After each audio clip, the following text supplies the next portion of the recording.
So, morning. Welcome, everybody. Why do we categorize people in strange ways? Stereotyping, ascribing characteristics to groupings of people. Ed, I think this was your topic, wasn't it? So, yeah, you just characterized yourself as a grumpy old man with a sore back who needs to go for a run. So, maybe you better lead us down the garden path along the lines that your thoughts were going on Friday. Yeah, I thought if I could, I'd very quickly give you an update on Elon Musk, who we talked about a couple of days ago. I learned yesterday that Tesla sell emission credits to Fiat Chrysler. And what that means is that Fiat Chrysler can produce more polluting cars than it otherwise could, because it's bought the credits to pollute from Tesla. And Fiat Chrysler spend $500 million buying emission credits so they can sell polluting cars.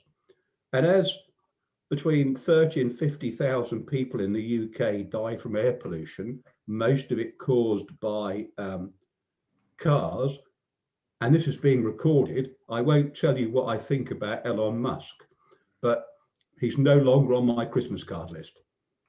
But I thought that was a fascinating thing because of the way markets work. Buying a Tesla is exactly the same as buying a diesel gas guzzler.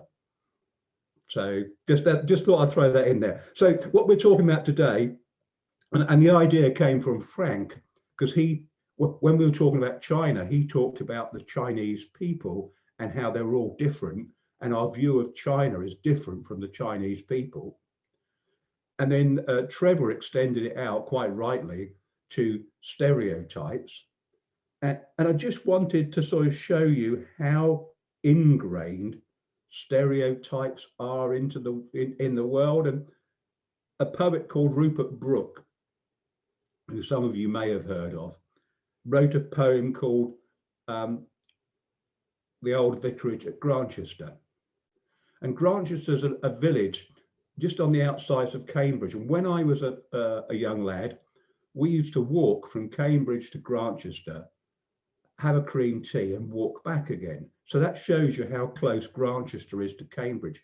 And all the villages that are in this poem are in within 30 kilometres of Cambridge. And I just want to read out a little section of the poem, because it's a very long poem. And Cambridgeshire, of all England, the shire for men who understand. And of that district I prefer the lovely hamlet Grantchester. For Cambridge people rarely smile, being urban, squat and packed with guile. And Royston men in the far south are black and fierce and strange of mouth. At over they fling oaths at one, and worse than oaths at Trumpington. And Ditton girls are mean and dirty, and there's none in Harston under 30.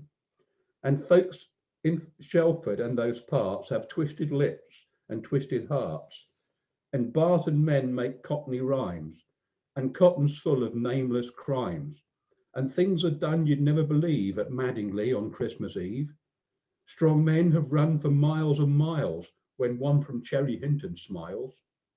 Strong men have blanched and shot their wives rather than send them to St. Ives.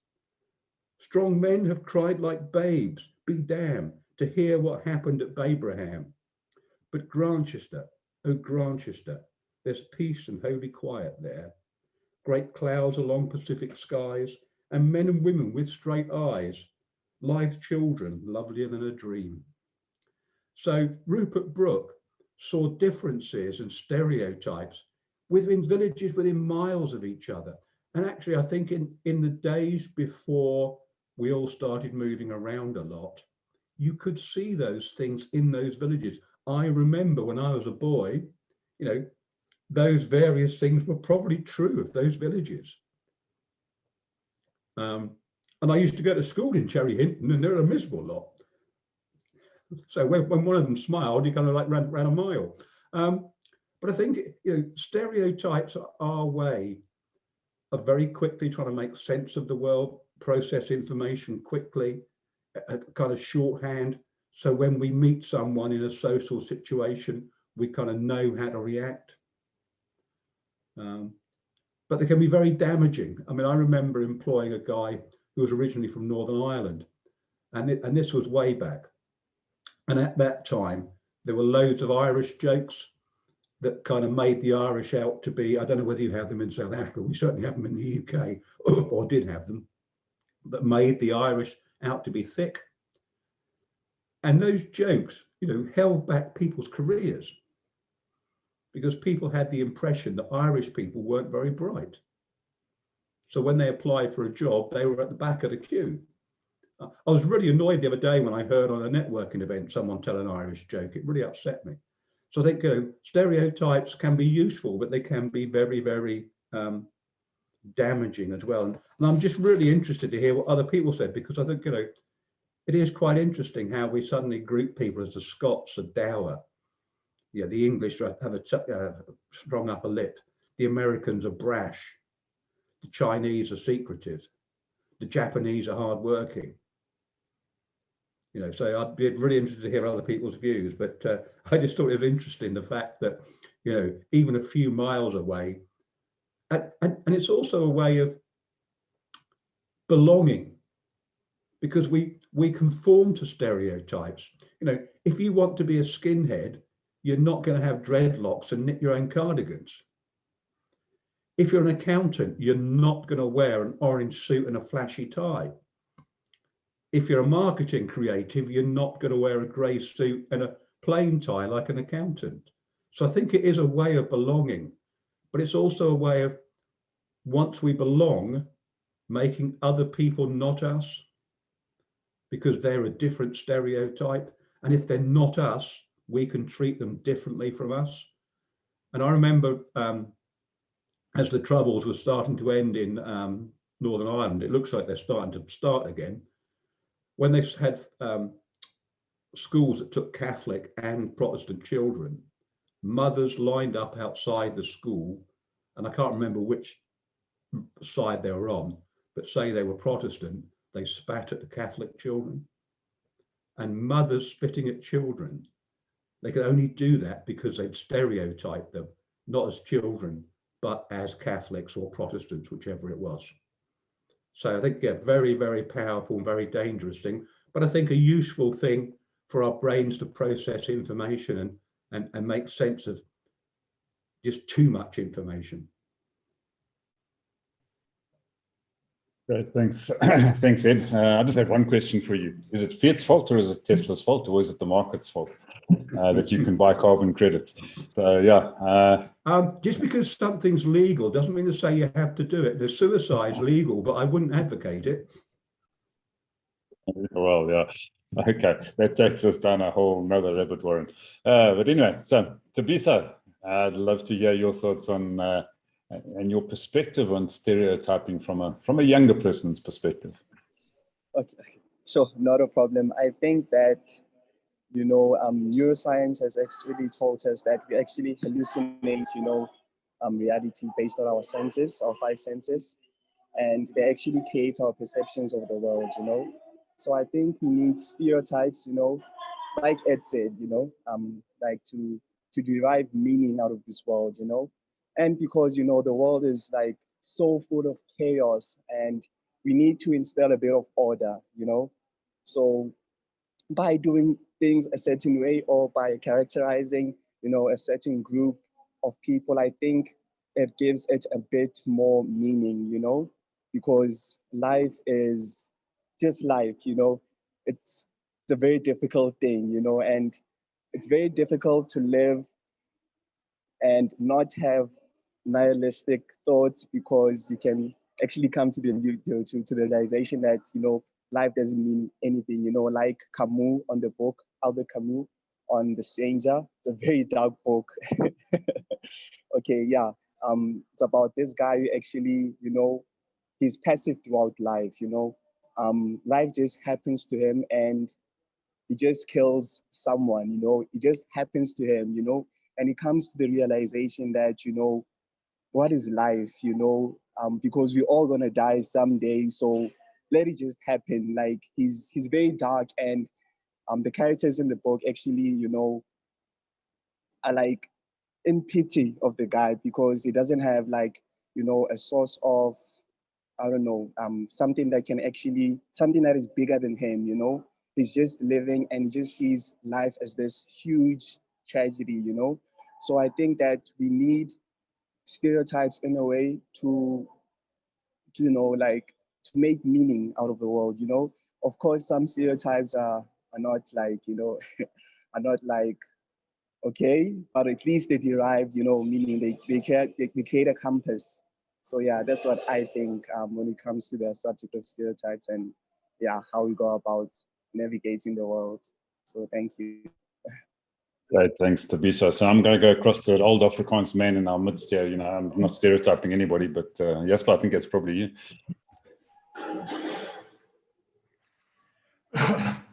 Yeah, when you talk, if you talk Afrikaner, man, if you just talk old man, it could have been Trevor himself. So, so there we stereotyping people. Yeah, I think you know it was an interesting starting comment there from Edward on the carbon credits, and I can see that it's a topic looming for another discussion. But in terms of stereotyping, I'm asking myself, it's true, it happens daily. We ourselves participate in stereotyping. So why? Is it because we need to get our minds around a subject and try to make sense of things? And there we start then giving definition to things, and if it somehow makes sense to enough people, it becomes the next stereotype. And I was just thinking of typical stereotyping that I've come across in my own life. And growing up in South Africa for a long time, you know, it was that race bias that you feel about other races. And that includes across the spectrum, you know, because South African is a cosmopolitan mixture of white, black, Indian, Chinese, so we have them all here. So we have those race stereotypes about it. And then how it was basically shattered when I started to operate in Africa. And I operated in places like Uganda, Kenya, Tanzania, and across cultures, and realizing that at root, everybody is a family, wants the best for their children, have ambition to create a better world for their children that they may not have had, regardless of what political and challenges they came out of. But I did find that by being purely white, I had an unfair advantage that I was seen to be competent and honest versus people who didn't have my skin that were seen as not as competent and honest. And I realized it's a bias, and I was lucky that it was in my favor, but it's a bias. Then I think of how often we hear of people who leave South Africa to emigrate to New Zealand, Australia, UK, and I'm sure Edward will have his comments on it. But as a rule, the philosophy is that if you come from South Africa, you tend to be more responsible and hardworking and you know, like a better kind of employee than people from other countries. Now, I don't know how true it is, but I've just heard it a few times. Then I think of how we stereotype professions. I'm sure you were in meetings with, you know, lawyers. You know, the last thing you trust is a lawyer, or trust me, I'm a lawyer, you know, that kind of thing. So we make these jokes about lawyers. And the same with insurance. How many of us have thought of the insurance industry and stereotyped people in the insurance industry? And yet these are professions that's been around with us for a long, long time. And occasionally in our own lives, we have need for these professions, but we still stereotype. And then our favorite topic are politicians. You know, when do you know a politician lies? Well, when he opens his mouth.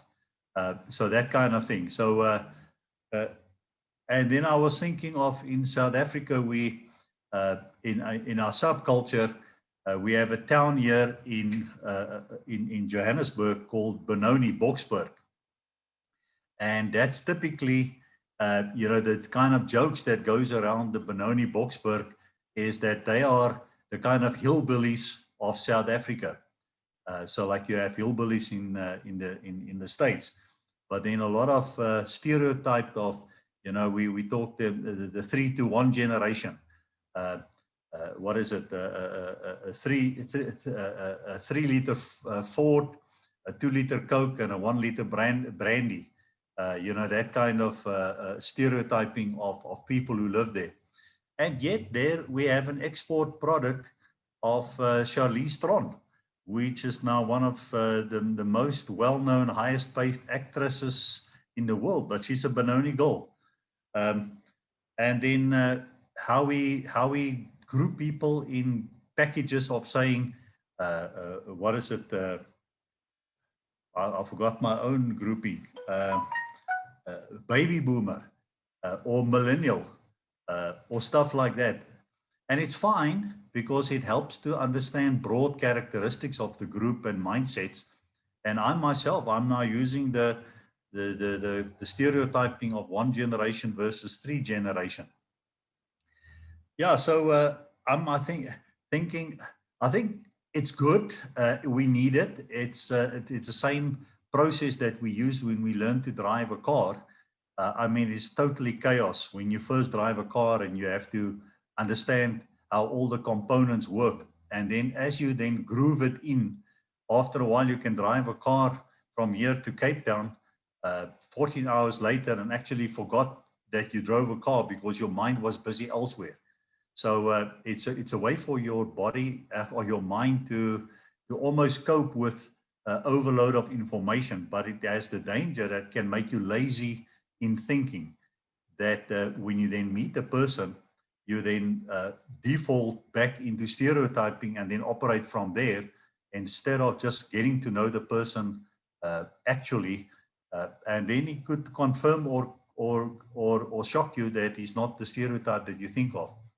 And then what I just lately observe with a lot of this reality programs, you get to see people over a long period of time, but it's how many people are into the tattoo culture, women and men. So that's another grouping of people, you know, how they get sucked into that tattoo culture. So yeah, I think without saying anything, contributing anything, that was just to elaborate more on the topic. Over to you, Adam. Thanks, Jesper. Yeah, made me think of a little stereotype joke as you were going along there, and I'll cut it really short for you, but it's about the engineer who passes away and he gets sent downstairs instead of upstairs.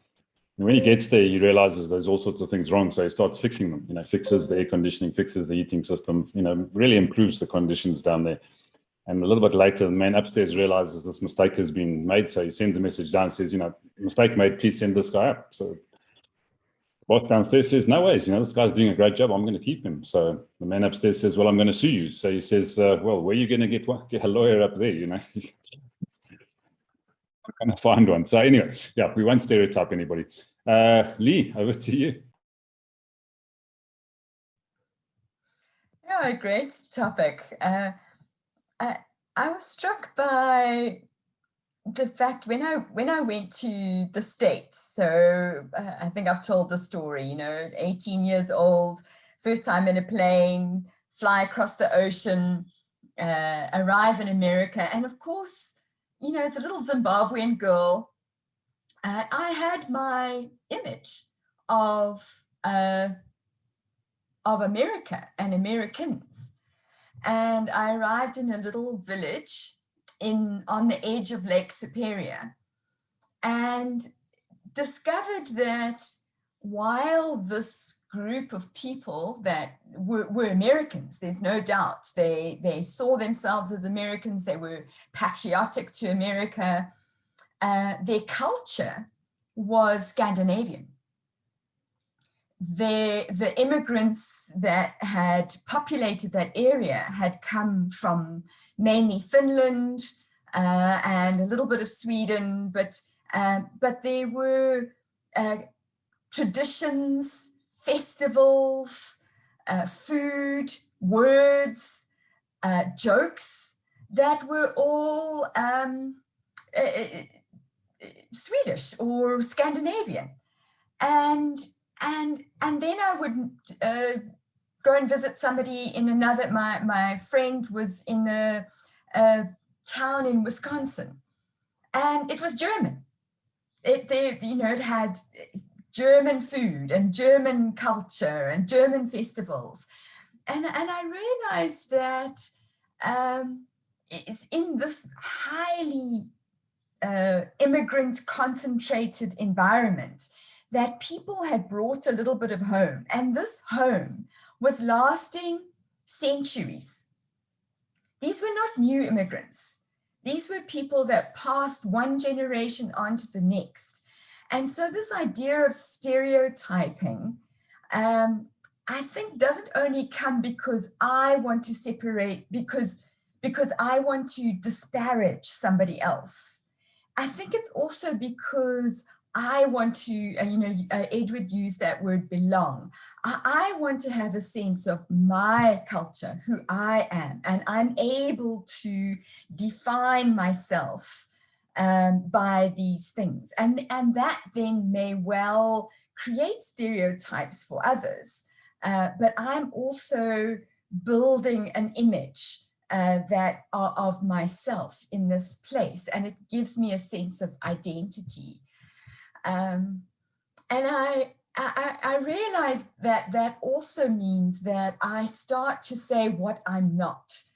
And that also then builds stereotypes, because it's easy, it's as everybody said, it's easier to group people than it is to, because there's just too many people to process. And there was a classic example for me recently. My daughter was looking at, she loves cars. Sorry, Edward. She's like you. She loves cars, and she absolutely.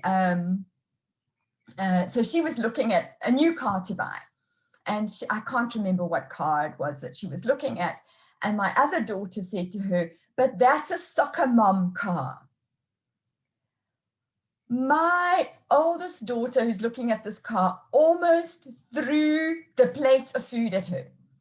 She was incensed that she would be associated with being a soccer mom. And it completely affected her picture of this car. and so I thought that's so funny. Like, what is a soccer mom? And why is it that she does not want to be associated with that label? So there's so many subcultures that we also stereotype. And then I think the last thing I want to say is that we've said it's easy. It's easy to process, easier to process the world when we've got these groupings and all the rest of it. But I think as we grow and as we build our capacity for disorder and chaos, and recognizing more and more in life that there is so little that you can actually control, our acceptance of complexity hopefully increases. And with that, our understanding that everybody has a story to tell. Everybody is unique. And when you actually get to know a soccer mom or a Benoni person, or they stop being, they've got tinges of your stereotypes, but they become real, and you understand them as an individual. And I keep saying it's the last thing, but there's a walk that you can do that is on my bucket list. I don't know, my bucket list is long, and my So we'll see how that goes. But there's a walk that you can do. It's called the Abraham Walk, and it's basically the path that Abraham took from Ur in Persia all the way through to where he settled in Israel. But it's a combination of Arab, Jewish, and so it's Muslim, Christian, and this whole mix, Arab, yes, and Jewish. So all three. So the idea is that you are meeting people by staying in their homes on this walk. So it's eco-friendly. It's about increasing tourism in the area, but it's also about getting to meet people, the local people, so that you can understand where they're coming from and who they are. And I think that's such a good opportunity to perhaps address some of our stereotypes. So that's my contribution. Great, thanks, Lee. Yeah, sorry, I seemed to blip off the internet for a little while there in the middle of your chat, so I missed some of it, unfortunately, but I'm sure we'll pick it up. Hopefully the recording is in place. So, Trevor, can we stereotype Trevor? Yeah, I have no idea why I mentioned stereotyping, but I think I was perhaps watching CNN and this Floyd case, and the highlight of that particular discussion was, why can't we all live together, kumbaya? And going back to the 6th of, when was it, January, when the attack on the Senate buildings was on the go, and there was this one grouping of people and the other grouping of people were turning around and saying, well, how could they do that versus this? And then we were talking China. And I think what came up for me in that discussion was my concern for these military forces that reminded me of Hitler and the Second World War, and these legions of military men. And you have a look. So for me, stereotyping, I think, is a defense mechanism. It is a warning sign. And as I think about that, and as you guys were talking, I go back to my real younger days when I used to walk from my school to the beach. And I was really pressed by drug addicts all the way in that particular walk. And I used to recognize who to avoid and who I can talk to. And that carried me through, I think, my entire young life, avoiding individuals who were drug addicts, who were into marijuana. I could see them from a mile away. And when I got into the army, I mean, again, God's sense of humor is I was selected to lead an entire team of drug addicts. And that was only because I was a Durban boy, and they associated me with all the drug addicts that went in. And they happened to become some of the greatest individuals when we were touring around in the various border situations. But still, I can, at the drop of a hat, pick up who is a drug addict, who is deep into marijuana, and I still have the stereotyping, and I now take back to just before lockdown, a week before lockdown. I was attacked in my own home by 3 balaclava-wielding individuals, all with guns. I can still see them. And we have here in South Africa something that I absolutely deplore, because as a defense situation, it puts me at risk and my family at risk. It is a concept called bin pickers. And as much as I love the bin pickers and the story behind them, and that all they're looking to do is to try and make a living off the scrap out of dustbins that people throw away, and I recognize that, the stereotype that I have of an individual with a balaclava, most of them have balaclavas, and they absolutely stimulate my recall of that attack. And in fact, I've been attacked a number of times, and it's just something that happens here in South Africa, which is a sad revelation. But you have to be on the defensive all the time. And so stereotyping for me, I'm going to turn around and say a couple of things. I think we all stereotype. So the individual that turns around and proclaims kumbaya, we should all be together, it's a load of codswallop. The biggest thing that we've got to understand, we all do it. So how do we overcome it without negatively affecting someone? The flip of stereotyping is that we then become typecast, which is what Lee was talking about. And I also think Ed mentioned. And by being typecast, that means that you don't get into the positions that you actually want to get into, because people have their view. So if you rock up to an interview with me with a balaclava, you've got no chance of being appointed CEO of the operation. And so we need to understand what is on the go. And I think we've got to bring this concept of stereotyping up to a critical understanding, because we are doing it naturally, we are doing it subconsciously, I believe. And how do we overcome that initially? I don't think I can. The defense mechanism in me just kicks in too quickly in the large number of stereotyping situations that I have.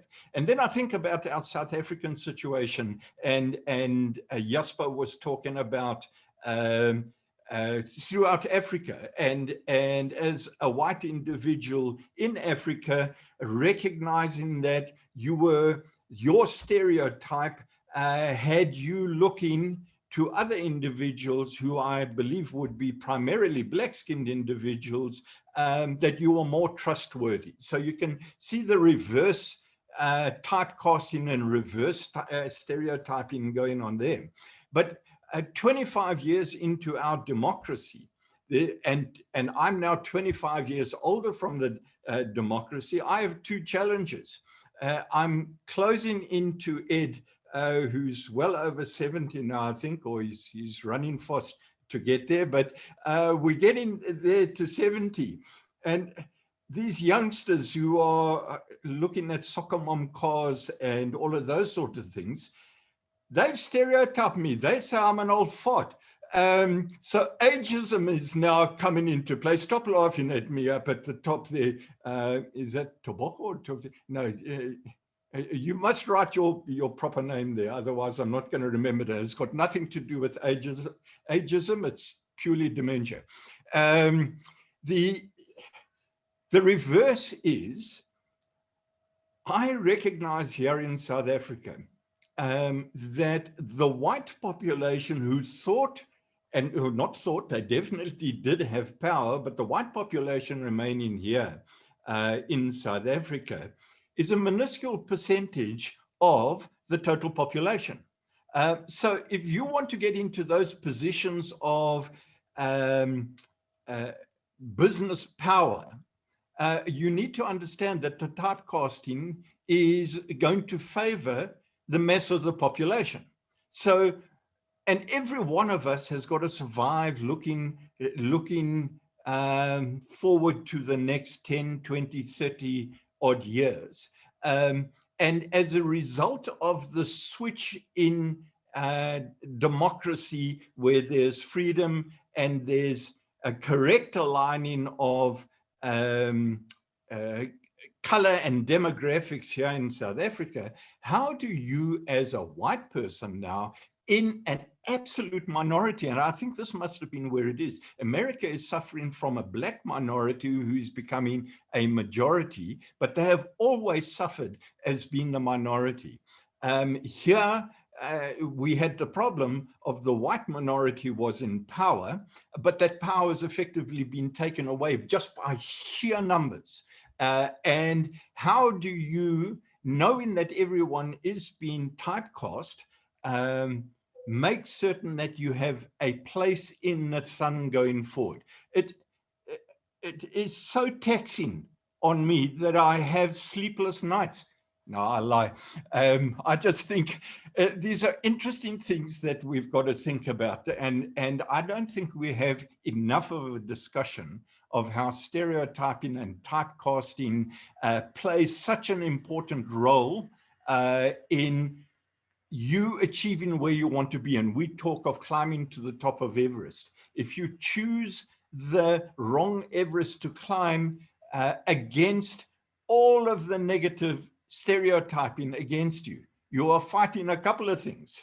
And you've got to be aware of what you are potentially fighting and make certain that you plan whatever your journey is. I mean, Ed loves this, plan. The last person that plans anything going down a river is me. So I think it's a fascinating topic and subject that we've actually got to raise and discuss more and more, that perhaps this is not about racism, ageism, and all of that sort of thing. The problem is in stereotyping and why we do it and how do we overcome these natural stereotypes that are in our heads. All power to those with balaclavas.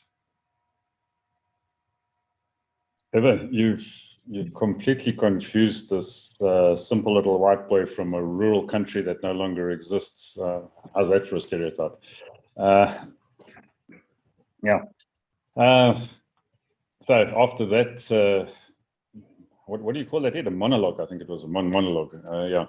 After that monologue, I think diatribe is a better word. I was going to use diatribe, but then I thought tribe might be stereotyping again. So if you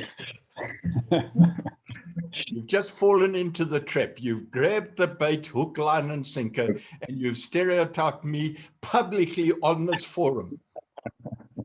Yeah, absolutely. So I'm just going to finish with a very simple little story, which I may well have told before, but many years ago when I went for a job interview at a certain company, in those days I was the proud owner of a motorbike. It was a BMW motorbike. It was a 1000cc touring bike, so it wasn't it was a reasonable machine. And pitched up at this interview with I had a tie on. I did have a tie on in those days. I was wearing a tie, but I had my leather jacket on and I had my helmet in my hand. And the HR lady who was conducting the interview started off by stereotyping me right at the beginning and telling me that, all people who rode motorbikes were hooligans and couldn't be trusted. And so I got that right in the sort of early days of my career, just because I happened to be riding a motorbike. So I love stereotypes. They do wonderful things for people. I disagree with all of you. It's nothing about comfort and sense of belonging. It's all about discrimination. So you've got to be very, very careful when it comes to stereotyping, even if it's yourself, because that actually can put you in a position of appearing to be superior to somebody else if you're not careful. So I'm going to leave it at that. So all of you have stereotyped everybody else. So where do we go from here, Lee? I don't know. It seems like a convoluted path we've disappeared down here. Well, I do have a topic, but I'm happy for it to be voted out, because I was intrigued by Jasper ending his conversation by saying, and what about this tattoo culture? So is there a tattoo? Now, I've had this conversation with Trevor and Ivan, because they also said tattoos mean you are rebelling. So I would like to talk about tattoos. How does that sound as a topic? Great. Yeah. Well, I think Trevor was part of the Durban tattoo, wasn't he? I mean, he. We're a very punny bunch, so you take it where you want. All right. Okay. So on that note, go out and get inked, and we'll display our tattoos tomorrow. So have a good day further. If you can take the pain, go for it. If you can't, don't. But either way, we're going to chat tattoos tomorrow. So have a good day, folks, and we'll see you then. Cheers.